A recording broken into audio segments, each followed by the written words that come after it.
Buongiorno e benvenuti ad una nuova puntata della nostra rubrica di informazione e promozione dedicata ai sistemi di qualità del settore olivicolo in Basilicata. Oggi parleremo dei disciplinari di produzione. Con il termine disciplinare di produzione si fa riferimento ad una serie di disposizioni di legge che devono essere eseguite nella produzione di un prodotto che ha ottenuto una certificazione DOP, STG, DOCG o IGP. La violazione nella produzione di questi prodotti certificati delle disposizioni contenute nel relativo disciplinare costituisce un reato.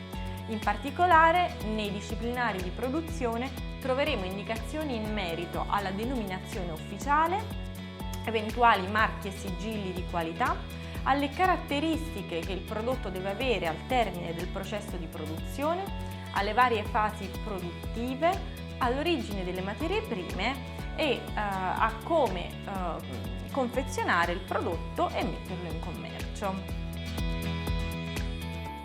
Vediamo ora quali sono le principali informazioni contenute nel disciplinare di produzione dell'IGP olio lucano.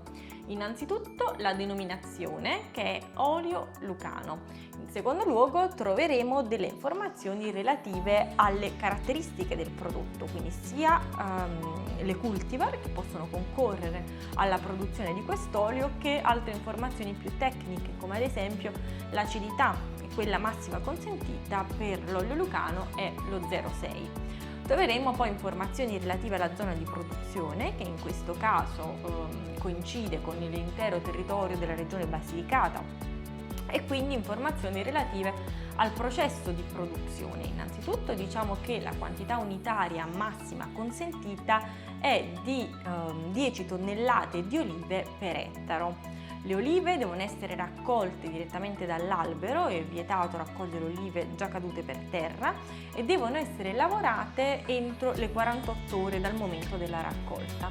Prima di essere lavorate, le olive devono essere defogliate e lavate. Inoltre la resa massima consentita non può superare il 22%. Abbiamo poi una serie di altre informazioni relative al legame con il territorio, relative ai controlli e relative alle caratteristiche del prodotto. Quindi ad esempio sapremo dal disciplinare che l'IGP olio lucano ha un colore che va dal giallo al verde e si caratterizza come fruttato medio, con media piccantezza e un amaro medio.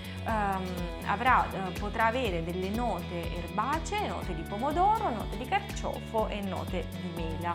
La caratteristica principale di quest'olio è quello di avere una grande armonia tra le caratteristiche olfattive e quelle gustative. Poi avremo anche delle informazioni relative, troviamo nel disciplinare le informazioni relative all'etichettatura. Ricordiamo quella più importante che ci dice che in ogni confezione di olio IGP dovremo avere il logo dell'IGP, e cioè un'anfora con sotto la scritta olio lucano.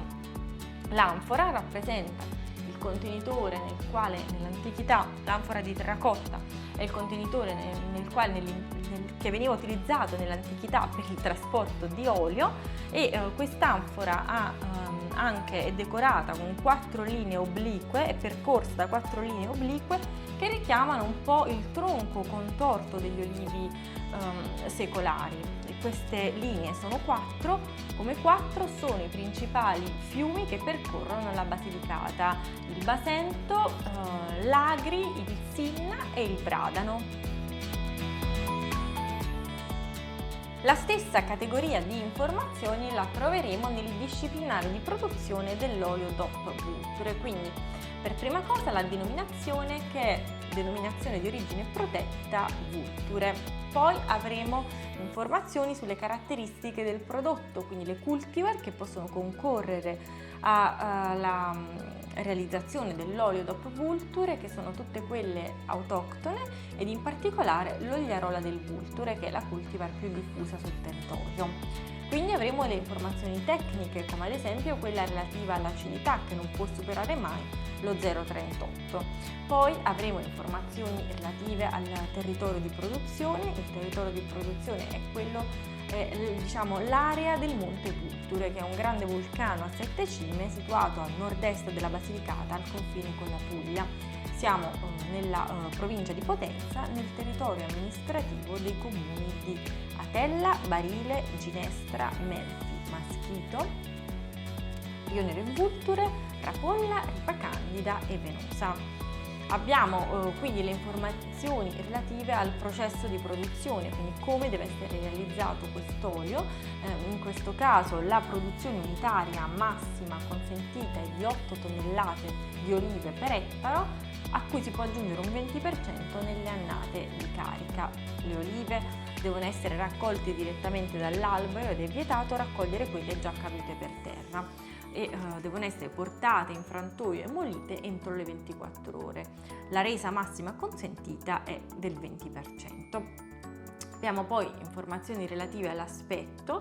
L'olio extravergine d'oliva DOP Vulture sarà giallo ambrato con riflessi verdi, si caratterizza come fruttato medio ed ha note di erba falciata. Sempre nel disciplinare troveremo poi informazioni relative alla storia, al legame col territorio, all'etichettatura, che deve sempre contenere il logo della DOP. Siamo giunti al termine di questo episodio della nostra rubrica di informazione e promozione dedicata ai sistemi di qualità del settore olivicolo in Basilicata e realizzati con i fondi del PSR Basilicata 2014-20 sotto misura 3.2. Se avete domande o dubbi non esitate a chiedercelo scrivendo nei commenti. Alla prossima!